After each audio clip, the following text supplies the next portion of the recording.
execution on the donkey of the day is something to behold. Is it a read? He gave me donkey of the day, and I deserve it. People need to know. Well, you need to tell them. I am. Because you have the voice. Tell them. It's time for Donkey of the Day. It's a read, but you're so good at it. You trying to be a fake ass Charlamagne. There's only one Charlamagne to go. Damn, Charlamagne, who you giving Donkey of the Day to now? Donkey of the Day for Tuesday, February 27th, Sexy Red goes to a 60-year-old Texas man named Mitchell Vest. No need to waste any time here today, folks. I'm just going to read you the headline from the New York Post this morning. The headline reads, Kilt-Wearing shopper seen stuffing antiques up his butt and then placing them back on shelves. Let's go to Fox 26 Houston for the report, please. Thursday, February 8th was a normal day at this spring antique store, until cameras caught the moment a customer in a kilt took a liking to certain items on the shelf. I had to watch it a couple of times just to be sure that I knew what I was looking at. Susan Golden has managed the 85,000 square foot shop for 20 years. Cameras show a man in a tank top and kilt grab a kitchen fork or spoon from a display. He then walks over to the other side. His hand stays behind him for a while. He's then seen placing the item back on the shelf. I realized when he put them back that he wasn't trying to steal them. He was doing other things with them. In another section, a closer look. He grabs another item, shoves it underneath the kilt, and puts it back. He needs to be caught and stopped. Mitchell Vest was stuffing antiques up his butthole and then placing them back on the shelves. I got so many questions, and I don't know which one to ask first because I need to know how big were these antique items? Whoa. And I need to know how big was his butthole. Whoa. Okay, based on the size of the antiques, I can determine the measurements of his anus. All right?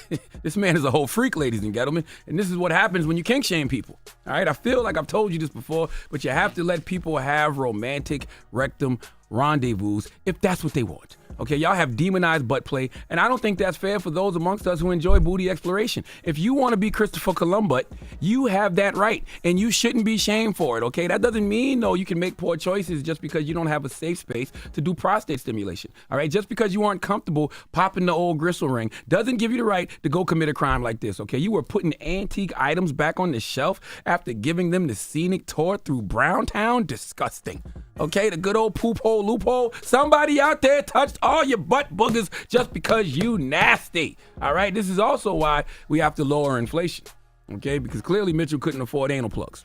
All right, now this morning I Googled dildos for men just to see the price of them, okay? $25.91 for a Jock Duo male anal dildo, okay? They got a Colt male anal vibrator for $31.59, and poor Mitch can't afford either one of them. So instead, he's in the antique shop sticking talking Pee Wee Herman dolls up his hiney, okay? All right? I don't know what's happening, okay? This man is in a kilt sticking antiques up his anus, okay? He is Rowdy Roddy Fudge Packer. Now, we have a list of things he used to do the chocolate mushroom slap. These are actual things that they said he put in his butt. A makeup brush, okay?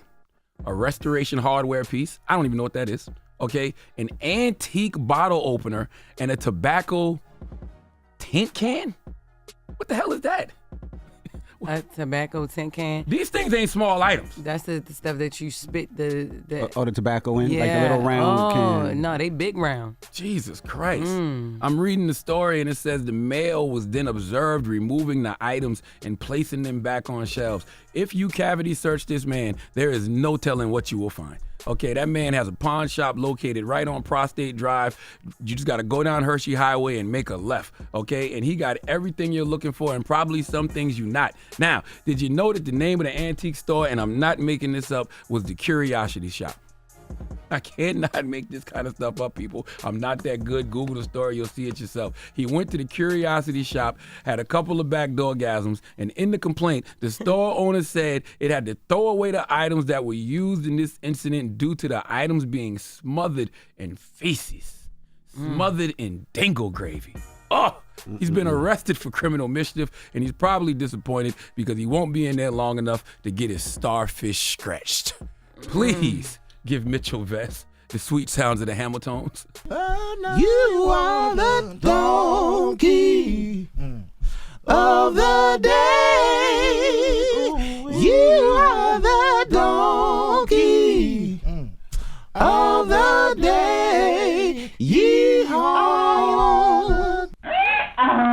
Such a strange, delightful world we live in.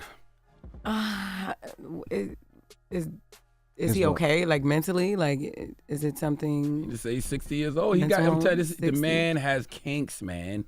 Okay. It literally could be something wrong. It has to be something wrong with him. He's 60 years old. What race is he? Like, Yeah, wait, can we play a game? Yes, let's play a game of Guess What Race It Is! All right. Give me our clues. Mitchell Vest, 60 years old, from Texas, was in a store called the Curiosity Shop, which is an antique store, wearing a kilt, and he was sticking things up his butt. Guess what race he is! Jess? What's his name? Mitchell Vest. White. Okay. Why you say white? He's wearing a kilt. I was thinking the same thing. The only The black kilt. person I knew that is Jaden Smith, but he not really that black either. Man, shut up, man. TJ Envy. Yes, sir. Mitchell Vest. Yes. Mitchell Vest, 60 years old. Yes. From Texas. Yes. Was wearing a kilt in an antique store called the Curiosity Shop, and he was caught sticking things up his butt. Guess what race it is? I'm going white. Kilt. The kilt. I can see why y'all would say that. It's the kilt. I can see why y'all would say that. Yeah, it's like. And y'all are absolutely correct. He is big white. Yes, big white. Big white. Capital Riot white. Okay. Insurrection white. All right. Absolutely. He bought the white. Trump sneakers off eBay for $22,000 white. Okay. All right. And salute to the president of the Fat Lives Matter Committee, Big Mack. Big Mack said, Big Mack said, imagine buying an antique from that shop and sniffing it and being like, the 80s smell kind of. Then he said the dude sold all these items on Shark Tank. Oh no. Stupid. This guy. He's just from the back texting me. Okay. All right. Well, thank you for that donkey today, sir. Donkey of the Day is sponsored by renowned personal injury attorney Michael the Bull Lamonsoff. Don't be a donkey when you need a fighter on your side. If you're ever injured, go to michaelthebull.com. That's michaelthebull.com. And when you mess with the bull, you get the horns. Wake that ass up. In the morning. The Breakfast Club.